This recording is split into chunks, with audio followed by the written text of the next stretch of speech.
I tell you, it's great to see this football team go out and finish the way they finished tonight. And you're talking about a team with a lot of resiliency and a lot of heart. And I look at this senior class. In the last 2 years, out of the 25 games, we're 22-3, and that's special.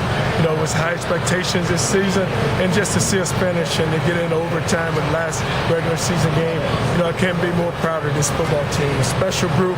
You look at the plays Teddy made there in that one series to get us ahead. You know, it's the fourth down. He pushes the guy off, and he kind of backs his way to 5 yards, and then he just unloads one to Damian Copeland. And then to see the defense go out into overtime and get the stop. But it was a tough game. To see us come on the road, and we always talk about back our defense, and to just watch this team just play together, come together. Special group. That touchdown don't make it easy for you, do they? No, they don't make it easy for me. But that's what's great about this team. You know, you look at us, and it's a team that it plays, you know, and we do what we have to do, and we go and win games. That touchdown to Copeland. Can you describe what you saw Teddy Bridgewater do? Well, I thought he was sacked. You know, he moved around in the pocket. I thought the guy had pulled him off, and then all of a sudden he just lets it go. And I thought he was going to be thrown out in the back of the end zone, and Copeland makes the catch. But it was just an unbelievable play by Teddy. I got to ask you, you had 2 timeouts at the end. You didn't call any with 50 seconds left. What was the thought process behind that? Well, they were driving the ball, and I didn't want to give them. They called the timeouts actually, because you know they were trying to get in the fourth. It was fourth down. You had 2 timeouts left. I just wasn't sure why you didn't call one. Fourth down for who? Us or them? For them. For them. And they get in the field goal. Their field goal kicker was going to make it. So I say, let's get into overtime, and then let's go play the game. Talk about overtime. Big in the overtime. Well, they did, and you look at us in overtime. We take the ball first, and we drive it and get 2 big runs, and then I thought we had to really bounce out where we got up on the ball. And what we got, we had tempo in our offense. We were in a tempo mode, and once we get in tempo, just change the rhythm of the game. And then defensively, we get out there and we make some really key stops, get them backed up, get them behind the chains, made a big play there to get them behind the chains, and then they had to throw the ball, so we just needed to go make plays. You guys Cincinnati seemed to move the ball down the field later that game fairly easy. You guys not so much. It was more of a grind. What do you think? Well, Cincinnati had 2 big plays on us. That's what you can't do, is give up the big plays.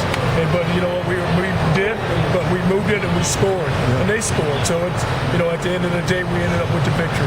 When you did score, that no huddle seemed to work to perfection. I mean, could we be seeing a lot more of that maybe in the bowl game? Well, we changed the rhythm in the second half because we wanted to get some tempo, and that's when we can execute, because you try to get defenses back on their heels and then make them get a line and you try to wear them down.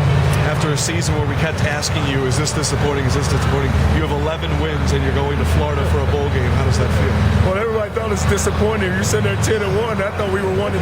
So now we're 11-1. So I guess we're gonna feel like it's 1-11. Will you wear a turtleneck in Florida? I will wear a turtleneck in Florida. You guys really, got some big runs out of Sonoris and Dominique tonight. Talk about the play of your 2 backs tonight. Well, our offensive line did a great job of just latching on, and we talked about reestablishing the line of scrimmage, and that's what we were able to do, and that's why we got the runs. And you look at a lot of the runs, they were cutback runs, but our running backs did a very good job of running behind the pads.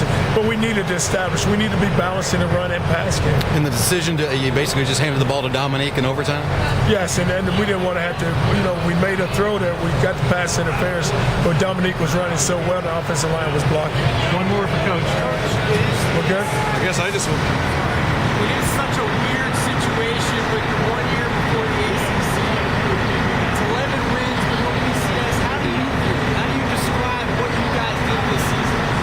I think what we did was, it's an unbelievable job. You look at us, we're 11-1. We dropped one early, but just to watch this team come back and get to 11 wins. I told them today when we had a pregame meeting, I said, you know what, guys, there's a lot of teams across this country. It's some 7-4 teams, there's some 4-7s, and I said, here we're sitting in a position to go get the 11th win. Just think about that, 11 wins, and how special that would be. You never get